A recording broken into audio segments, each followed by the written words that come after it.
Are you comfortable with me?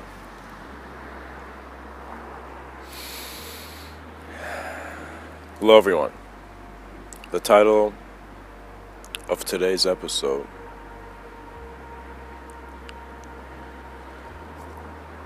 is about perhaps one of the most important confrontations that an individual human being does. To look around at its world and wonder if the world is comfortable with the human being, and if there is a coherent sense of harmony regardless of all the disharmonious experiences and suffering that we've gone through, to suggest a world crueler than thorns that never leave the rose.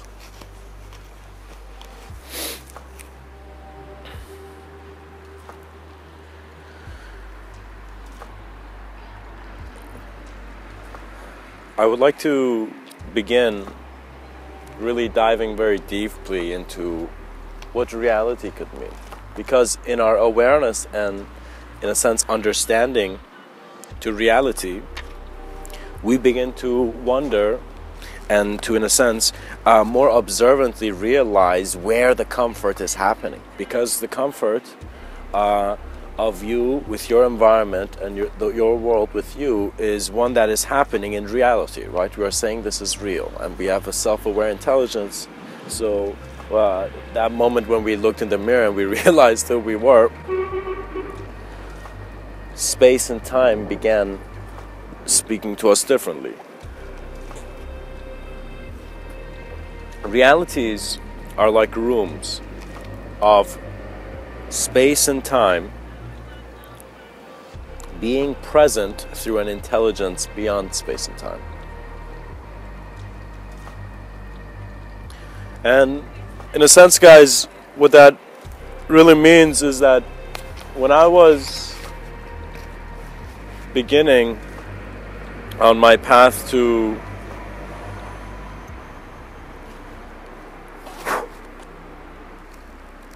my remembrance,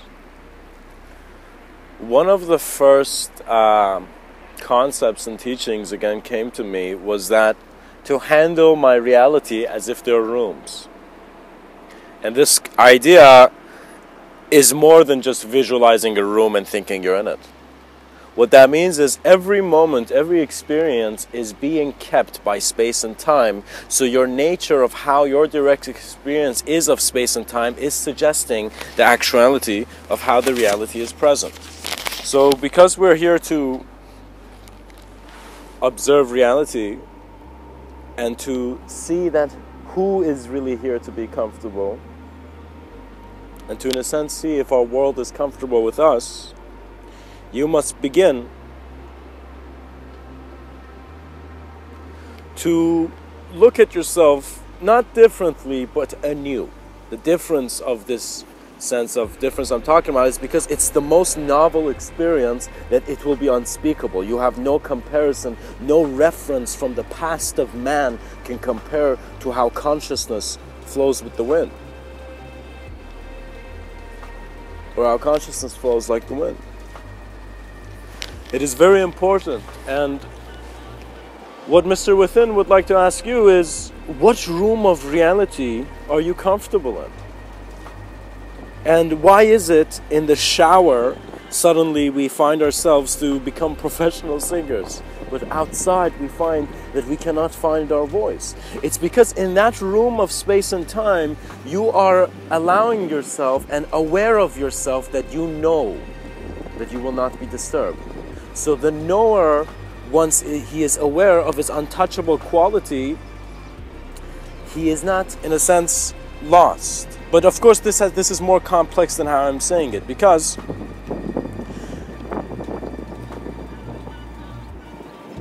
you, in a sense, remember a sense of your moment and you observe your presence in that moment where it's as if, like, let's say that moment you're in the shower, you know, and you will see the difference seems to be an existential comfort.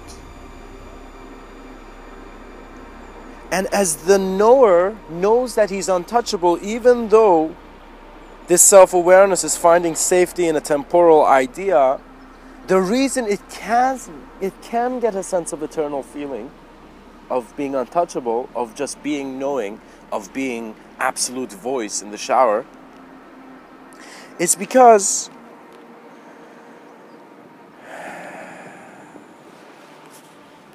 the only reason you do feel an eternal sense, an untouchable sense, is because the nature of being, the nature of your being, is naturally beyond space and time. Because we are an intelligence of many planes of existence. Not just one plane of existence. But our awareness is for now localized in one. So what that means is right now we have the awareness of the finger, but we're evolving into the awareness of the whole body. So think of the palm as the fingers come together. Think of the palm realizing the arm, you know. Think of the arms finding greater shoulders, and as it climbs those greater shoulders, the intelligence of this whole cosmic body is present. It's just that your mask has turned into a mirror in that shower, and you're seeing that the reflection was never there, so you're comfortable. So a being who's constantly in survival finds its greatest ambition to go beyond survival. So you don't want to just survive anymore, you want to do other stuff, you know. So similarly, all those beings who are trying to survive for the fittest, if you went and asked them, hey man, what are you trying to do?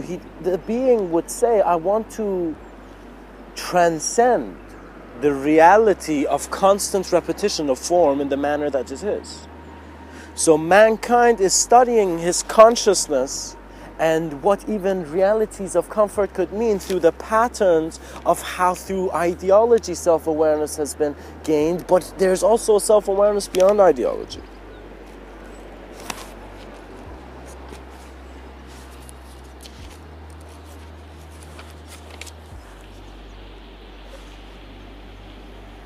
So if I could repeat this again, I feel I need to just repeat this last part. In other words, once you are self-aware that you are safe, a temporal idea has provided an eternal feeling. However, the only reason you do feel eternal is because the nature of your being, the nature of this moment of experience, is naturally beyond time and space. And when another human being has found, of course very naturally, the balls to tell you that your nature is beyond space and time, I guess that is a challenge for you to, through your own personal self-inquiry and sense of self-discovery, try to see what space and time mean for yourself. Because once you do, there's a difference. There's a difference between that person who's been in a fight and doesn't start a fight, and that person who hasn't been in a fight. Do you know? And goes in a fight, you know? There's a difference. And the difference is a sense of experiential, existential maturity that only happens by actively being present in the rooms and transitioning, because these rooms are no longer the same. What that means is when I was trying to, in a sense, remember how higher dimensional communication works, I realized it doesn't work based on a hierarchy. It works on the sense of a simultaneous sense of many senses of space and time are intertwined. That is why right now as I'm speaking, immediately I find what is accompanying me is my memory of my childhood. We need to be situated beyond the words that shape us in limited ways. And how you do it is by finding your own experience. What that means is before you ask if your world is comfortable with you, perhaps you should ask yourself, am I comfortable with me? Before, are you comfortable with me? And you begin to see that you might not be comfortable with yourself. And I realized that the greatest source of stress and depression is because the being is not finding existential comfortable a simple natural thing. He's making living the hardest thing to do, and in that sense of doing, we're getting lost to ideologies that are just whirlwinds of confusion. But at the same time, being had always found the answer, because in being you're aware of what is being done.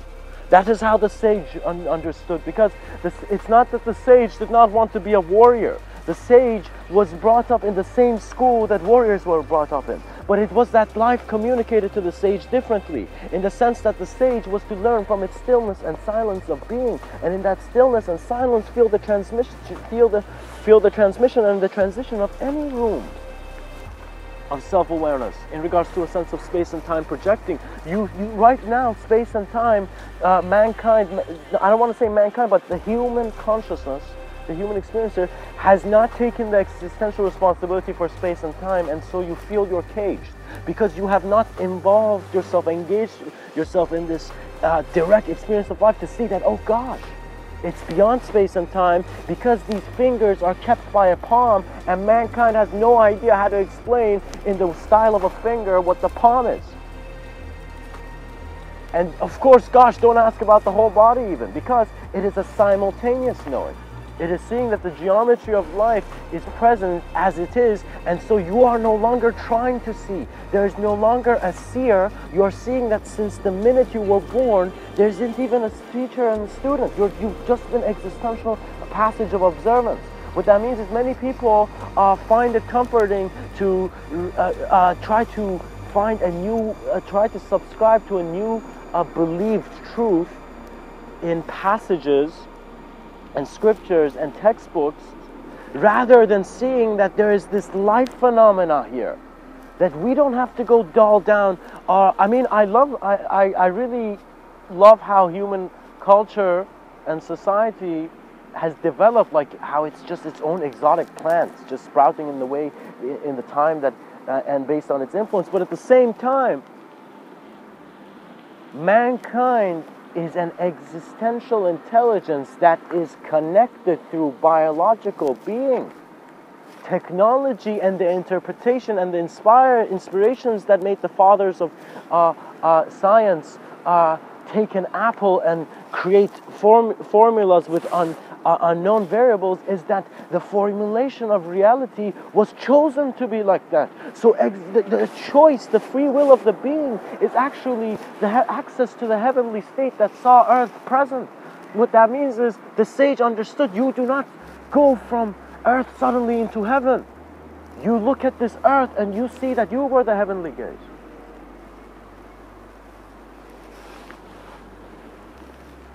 For, are you comfortable with me?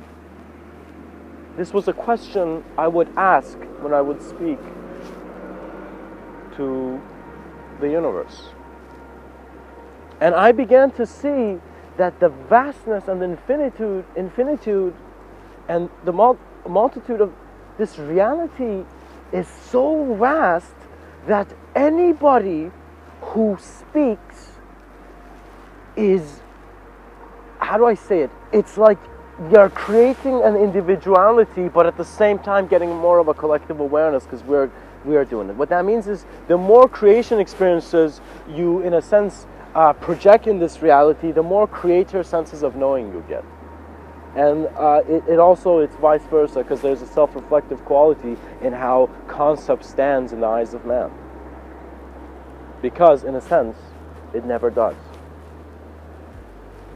And so koans were perhaps amazing tunneling done by certain realized beings in the past. They tunneled thought. They allowed conception space not to just be thrown into one corner. What that means is if you see that you're judging someone, if you're seeing that you're saying this thing is bad, this thing is good, you are perhaps not seeing the genius that Lao Tzu noticed when he tried to balance a stick on a rock in the middle of the stick, and you begin to see that in its balance there has to be no movement, there has to be no sense of this has to be right or this has to be wrong, but an allowance, a natural allowance to just be present. And in this presence the consciousness flows as it does. What that means is don't go find the full consciousness. What that means? Breathe, and you shall find that you have always been conscious. And of course, I have no idea if Lao Tzu actually bounced a stick on a rock, but I would think that that would be something a person would do in nature if you didn't have anything. You try to see what balance means, and balance has some physical aspects, but it also has some non-physical aspects which are going into the movement of space and time. So what that means is, let me say it like this: poetry is I have said before, poetry is like the prophet of language, because I want you to see it like this. If we are taking normal ideas, if we're taking what we're calling normal, stale, sane, if we are choosing to make an insane and a sane, we must begin to see that that sanity is just as much as the insanity inspired by the unknown. The insanity has accepted the unknown. The sanity seems that it never can because it will fade. And so fear has too been a chain for an idea.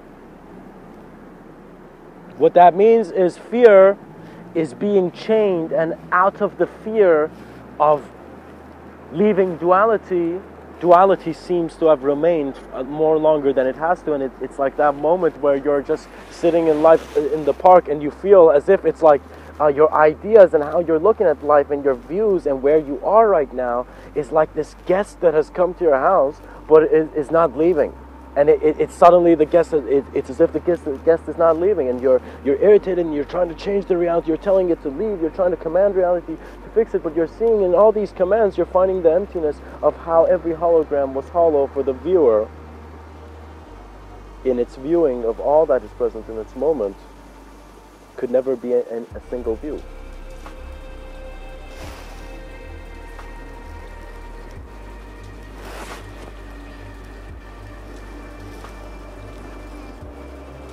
Poetry gives a fluidity to the linearity that just words on their own suggest, And this fluidity suddenly changes those ideas. What that means is your world is also in you. What that means is, me, by looking at you, I will be immediately aware of your world. Because I know that me personally, I am aware of my world. What that means is, we are not people speaking to one another. We are worlds of collective being speaking to individuality, to a physical objective, biological objectification,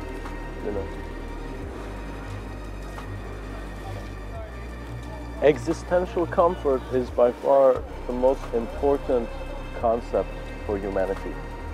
And it must be self-incorporated and self-explored. You need to go in nature and go for a walk or in a park or something, or go in nature and be in solitude. At first go in solitude, then later on communities will gravitate intuitively towards you. But as you go in a sense of silent and still manner, sit by a stream, you are giving your ideas some time not to work. What that means is, just like how many of us go to work and our bosses seem to be telling us, oh, don't be late, this has to be on time, this has to be on time. Similarly, we, as the people we are, as the thinkers that we are becoming bosses of thought. We're saying, just like how my boss commands me, I'm going to command my thoughts, and I'm going to get a thinker, and this thinker is going to do this and this and this. And in that we're seeing, gosh, do we want to be a tyrant to satisfy another tyrant? No, we want to get rid of tyrants, and also the tyrants that are hiding under the masks we have accepted as ones to be, in a sense, just the norm.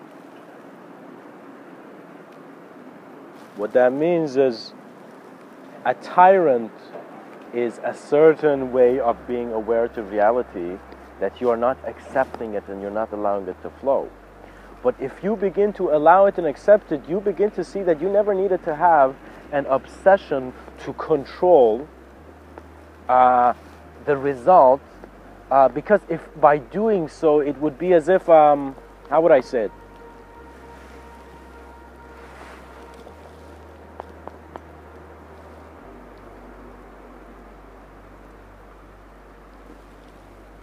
it's like getting one piece of a puzzle and trying to figure it out. You can't just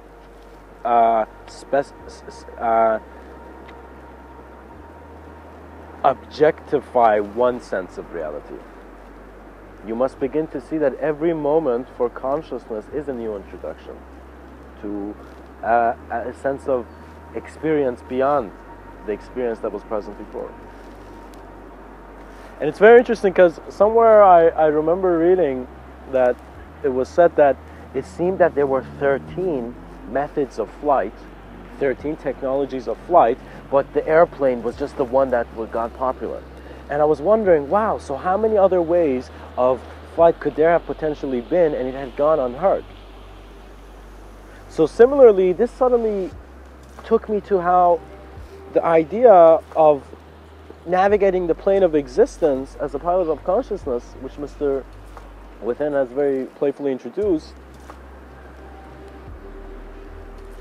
could there have been more ways of becoming and tuning and projecting into an individuality than we know how? Could there be different ways of just needing a thinker to work with reality? Are there different states where there is no interpretation, but there is presence and intelligence that is carrying on and continuing through a sense of eternal feeling? What that means is there's two ways, it seems, to know eternity. One is by being temporal, and as that temporal breaks, you begin to see the eternal, and the temporal is becoming a platform to flying into eternity. But another manner is actually knowing that the eternal was never temporal. What that means is we are all going through dissolution. It's just how you are aware of your dissolution is suggesting how gracefully you're transitioning beyond space and time, and the rooms of how your experiences needed to shape when you were a being of shapeless observance. You are as limitless as the sky. Who told you you cannot see beyond yourself? And let me tell you who. It was you. And you need to get rid of these ideas that are trying to make reality a burden. Reality is not a burden. Reality is a blessing. Be grateful for the fact that your eyes open. For in their opening, there's also openings of self-awareness. There's ways where you will become aware, and you will see. What I've noticed is that as the human communicator becomes aware of its existential communication, in other words, you're just every moment you're mindfully and very compassionately and very playfully aware of how reality is just present, you see that that sense of being real is not trying to find the real and just agree. We're not here to agree or disagree. That's a ridiculous need for in regards to human ideology. We are human beings, and this sense of being is present beyond the need of the ideology. For last time I checked, man created language. It seemed this human species in its wanting to communicate, and to be honest, it was language only developed because man began exploring sound, and the sensory movement was given an allowance to explore itself through sound. So what that means is we think the performances of our singers and us in the shower is crazy. I think that some of the first human beings, when they began making sounds, it was like opening worlds for them. They were unlocking and they were revealing treasures of a vast magnitude.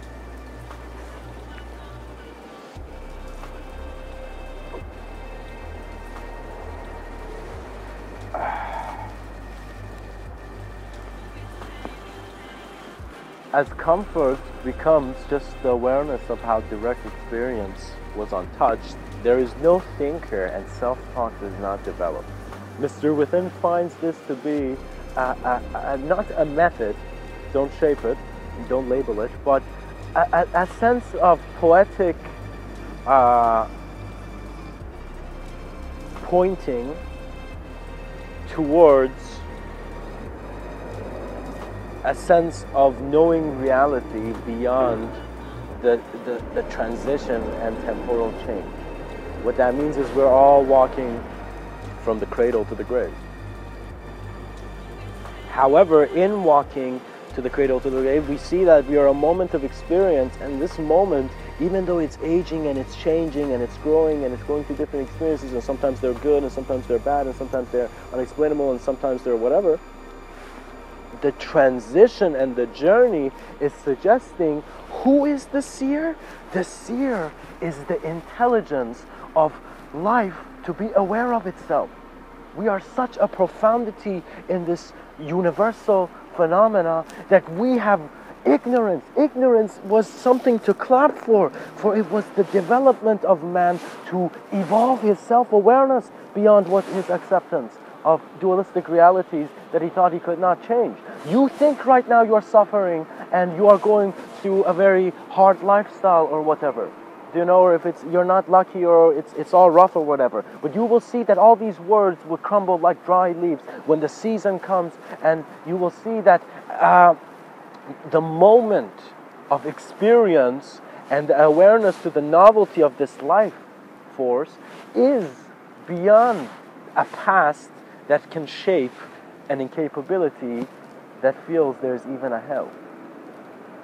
We are trying to take the human ability beyond ignorance, and immediately existential compassion must be embraced. And then you will see comfort will become the simplicity of how you naturally were.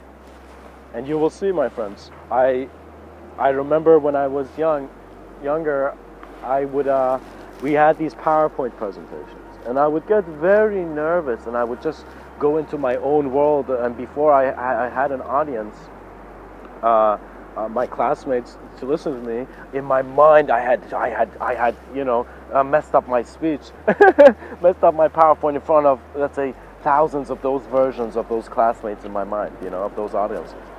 And then when I was going on stage, gosh, I was very shy, so it was just a very I think actually a hilarious kind of PowerPoint presentation. But I realized that the point of the power was not to be powerful or to demonstrate myself in a certain way as I have planned before. The greatness of man is not in how he has a book of beliefs to support his view, but how much he stands in the moment, basking in a knowing that is untouched by the temporal transition. What that means is your eternity is not in how the clay master was shaping the clay in a way where it would never be broken. Your eternity is in knowing that you are not the clay, but the intelligence of the design of what has carved manifestation for you, what has more molded manifestation into the phenomena that you are now. Nature has spoken profoundly, and you are that expression beyond the sense of that. As you realize that you must go experience a sense of collective consciousness, it is only from your complete acknowledgement of your individuality, and it must be a personal thing. That means there is no guru that can do all the work for you. The guru can catalyze you by roaring like a lion to showing you that you too must learn of the wilderness of the jungle, but at the same time, you must give yourself that moment of acceptance, just like how in that Spartan movie you saw the kid in that Greek movie, you saw the kid was thrown out in the jungle to go and prove himself. He had to go in the wilderness, he had to go through direct experience. And I think this is what has inspired many consciousness speakers, because they came and they saw humanity, and they saw the kids of the future looking at phones, and before having a chance to directly experience their own ideas, directly experiencing a sense of community and openness, finding a fashion of a sense of on some manner a cultural communism where we're all sharing the freedom to have any idea, but at the same time judging one another so rationally in the sense of a competitive system. We have competition, but then we're trying to be peaceful. It cannot work in that way. We must begin to see that our peace must come from a state of awareness beyond the limitation. What that means is don't create conspiracies, because that will become a rock collection for you, and you don't need to have a rock collection. You don't need that weight. You don't need to create enemies behind doors that you cannot see. You need to see that the greatest gift you have is this present moment. This novelty is your direction, and it is your awareness. Breathe, my friend, breathe. That is the greatest lesson. Breathe. You are alive. Breathe. You are consciousness. You are presence beyond personality. Breathe. Breathe beyond words. Breathe beyond ideas. Breathe beyond truth. And you will see that the knower will reach a moment of confrontation where there will be no longer tears of joy or despair, but an awakening which, out of the playfulness of seeing this divine play of the actor being aware of the act, has found the seriousness of allowing its presence to naturally roar. What that means is, for years of my life, I realized that no one had abused me as much as I had abused myself by not allowing myself to go through life naturally and constantly creating a sense of ideology and a sense of self without even having a sense of self-inquiry to back it up. That it was as if we create mask, we put it on our face, and we forget to look in a mirror that can show us our real face, which is of a faceless globe. A new renaissance of human experience must be communicated. What that means is human beings must come and they must say, I am not just only representing my humanity, but I am representing all that this humanity is aware of, and beyond any conceptualization, my moment of experience has been the performance. So I thought in my mind that, oh gosh, I had to prepare for a PowerPoint presentation, but then in a certain state of deep self-contemplation, I realized my preparation was my moment of awareness, was the origin to form.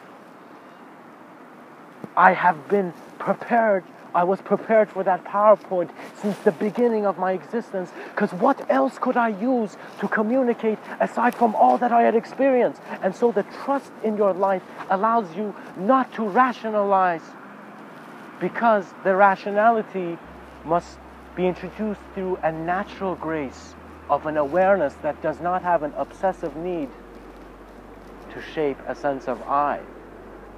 Because the letter I is the last pillar before self-awareness sees that the God communicated through words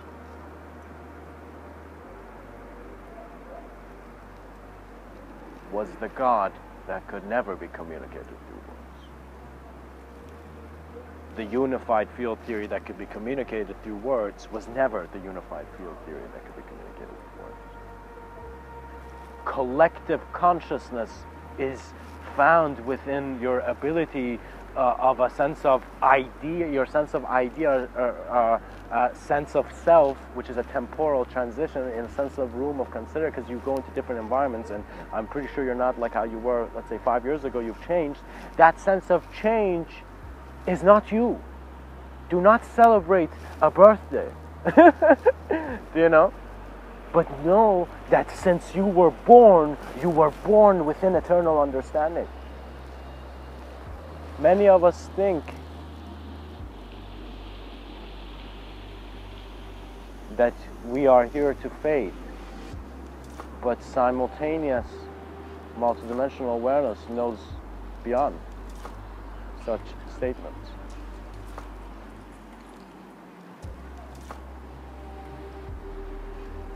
Self-exploration will fill in all the blanks. If you are looking at your life and you're looking around and you're seeing that externality is not helping you and you're not letting it, it is very important that you dive in self-inquiry and begin to become aware of who is a sense of who here. And if you were giving the blessing of being an individual in the world that is such connected, in the world of such connection, this individuality must begin to see every moment as its purpose of being. What that means is when you ask existence what its ideas were, it never had ideas. It was just presence.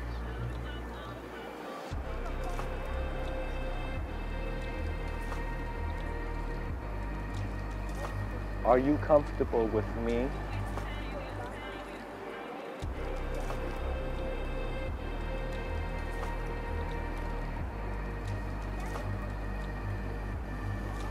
For it seems that when the me was gone, the comfort could never be questioned. You are the blessing.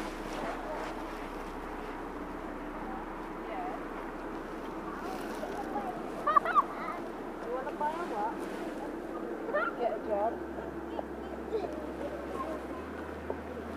Here, I want to buy a scooter. Can they get a job?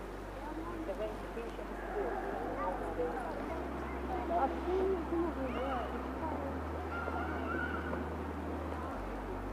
You are the blessing that you're waiting for.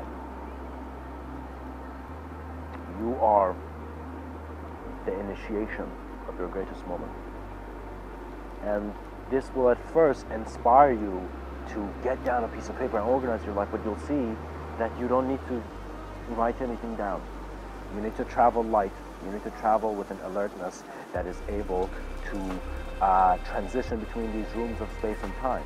What that means is your mindfulness and alertness is keeping you existentially sensitive of your nature of being, and so you're not getting trapped into realities where you're being bullied into identities that can never be you. They're just transitioning phases of how you are faced with things.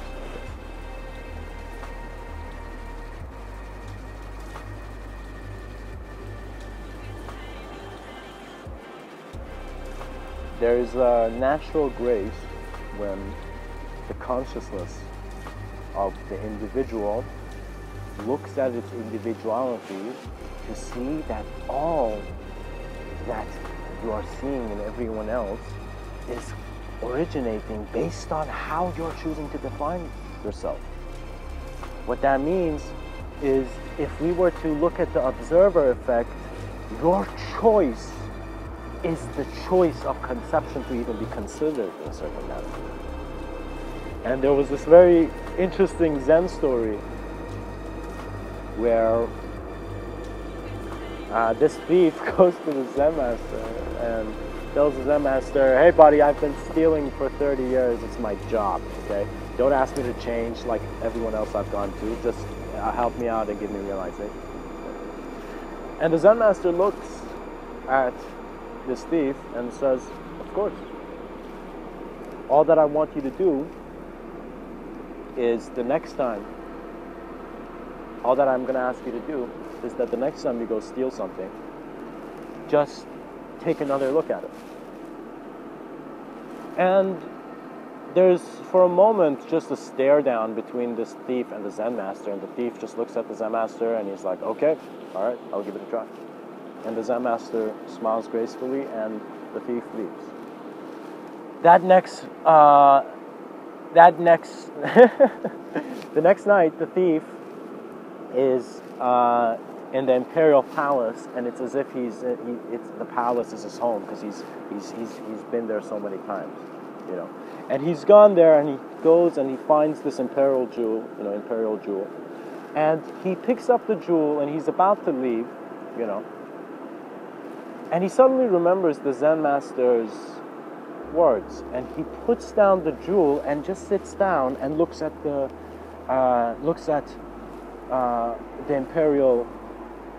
item, looks at the object.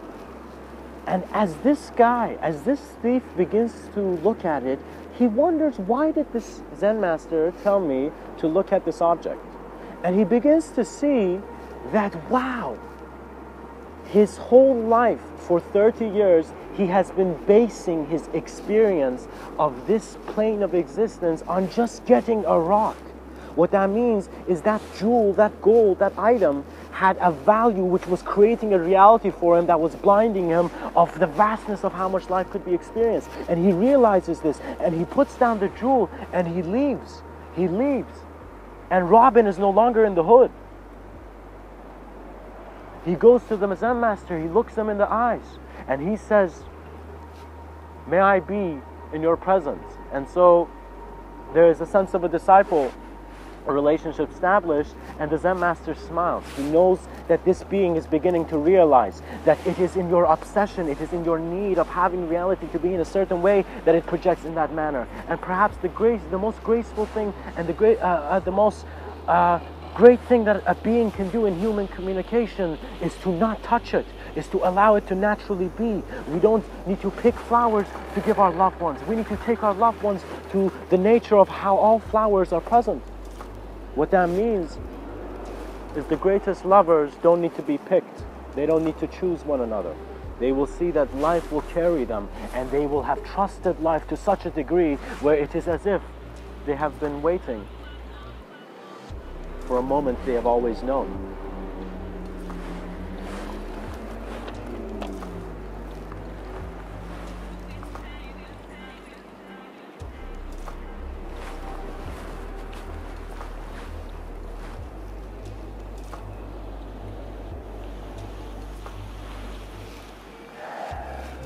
And I would like to share some quotes by Rumi, because Rumi has this quote where he says, "Lovers don't finally meet somewhere. They are in each other all along."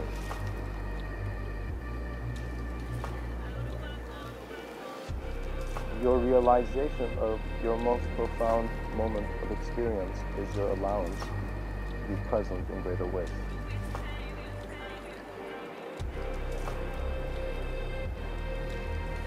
And Rumi also has this Sufi mystic poet has another beautiful quote where he says, "Your task is not to seek for love, but merely to seek and find all the barriers within yourself that you have built against it." Similarly, with the notion of existential comfort, as you begin to see that you are going through this alchemical transformation of purifying yourself and innately from your internal sense of experience becoming aware of the external, you will see that the external was an origination from the internal, in the sense that it was all present within an existential observance that never needed language or form or duality, for it was the awareness. To the wheels of space and time spinning spectrums in size of that.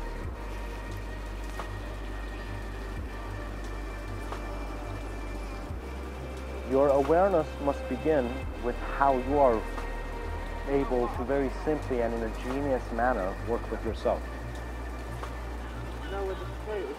For many people are separating the sense of cause and effect, and the cause and effect will make you irresponsible, because it would make you in the sense that you'd be like, oh gosh, I'm the effect of something and I don't know what the cause is. Gosh, I don't know why I'm here. You just stop and you don't search. But if you take cause and effect into how you are in an instant being aware of any idea, in an instant being aware of the ideas of cause and space, you begin to see that reality has an attitude. Just like how you meet someone new, they have a certain sense of communication, they have a certain way of talking to you, a certain way of they have lived, and so you begin to know them in a certain way. Same way, your moment of experience and the novelty of this world is projecting itself with an attitude. And this attitude seems to be self-reflective based on how you are considering your sense of self, which is the awareness to how much you're present within the moment. What that means is if you're saying you're just a physical body, you're considering an aspect of this experiential moment of awareness.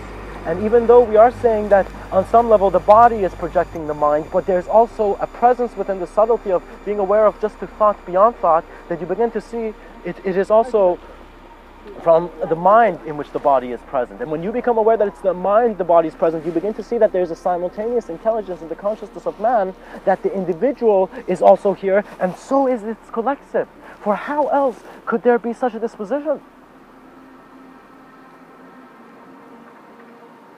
The brilliance of this life is that it's living. And so before you have a chance to beat a sense of idea or judge yourself, you see that your heart has already naturally been beating. The natural rhythms of life are what have induced you out of the elements of this earth. But your ether-like consciousness is able to handle all these elements and to see how it is from the elements which space and time are a requirement. But for a being which has passed such an elementary understanding, space and time no longer need to be a watch on your wrist, but are something that is known. So you are handling yourself as consciousness, so you are blissful and cheerful, for self-talk is not being created because your attention is not just focused on one corner of the room. You're not just looking at one corner of the painting and judging the whole world. You know, you're being aware that you are where you are, and there's a reason that you have reason, even though there never was a reason to have reason. There's a simplicity here that complexity can never surpass, but complexity does emanate from simplicity. So what that means is all of man's conscious understanding has originated from a simple spark that projected a complex emanation that simultaneously was the awareness and the presence of the spark and emanation, in the sense that duality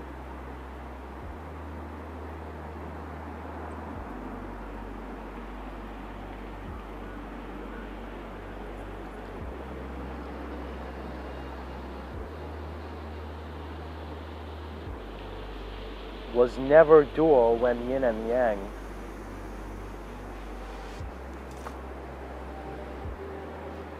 found one another.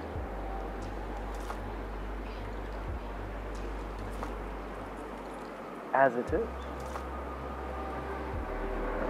You see the yin-yang symbol has a black spot in a white area and a white spot in a black area.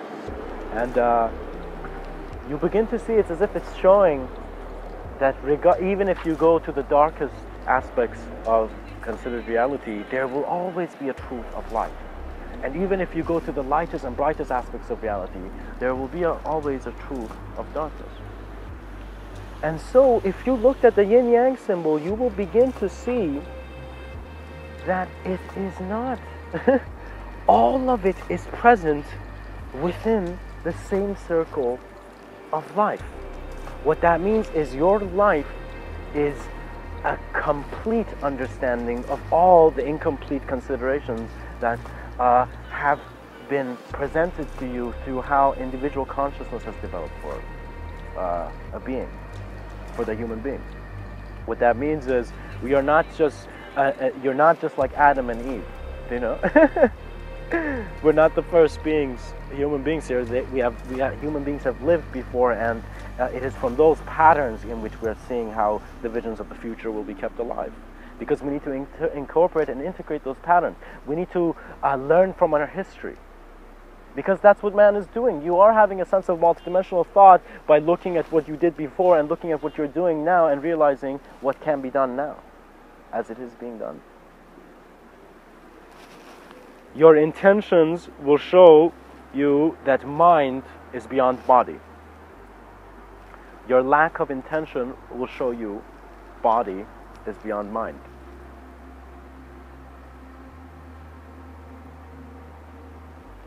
But the awareness to the moment of experience that you are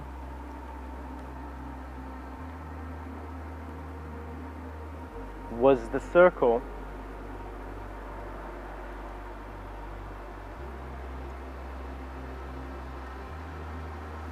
that captured all that could be the pupil of the greater teachings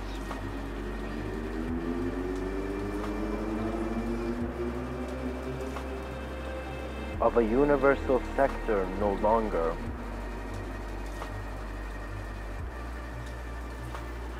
being segmented to just its blueprint of design.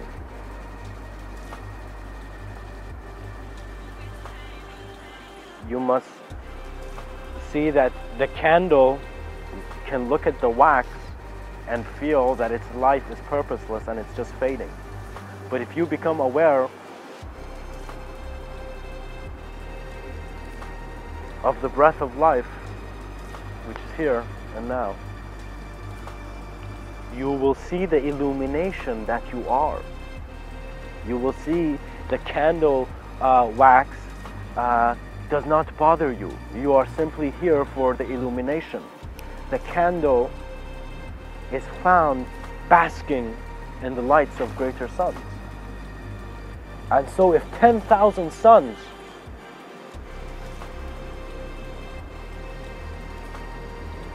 bless their beams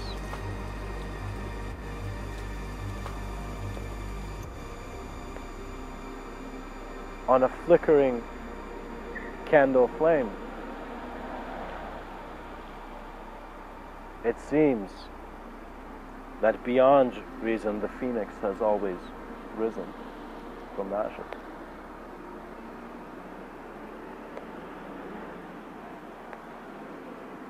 You shall see the flame, the divine flame of your self-awareness be one that is illuminating all that is and all that can be present within the origin of your awareness.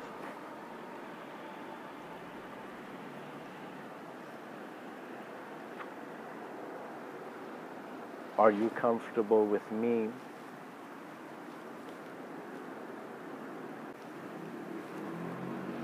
Did you ever need to be?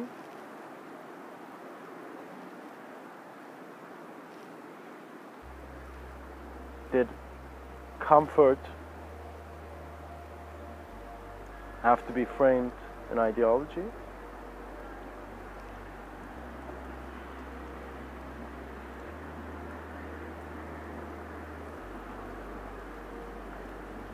As the river stream, as the river flows, as the stream flows,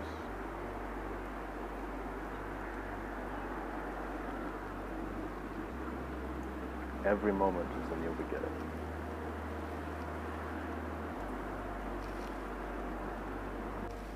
I would like to share some mantras, and since we are speaking about existential comfort, I would, Mr. Within, would like you to be aware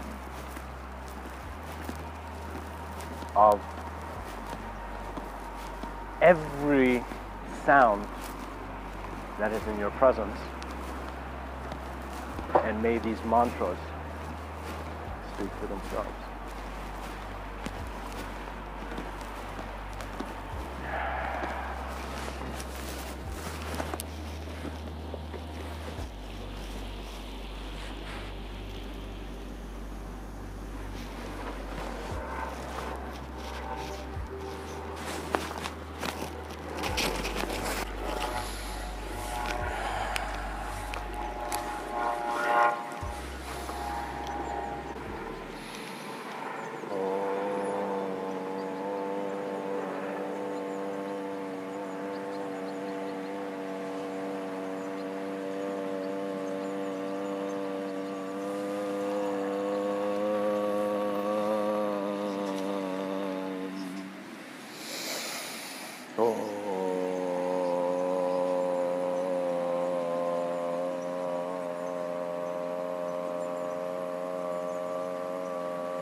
the pilot's calling.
Much blessings and namaste.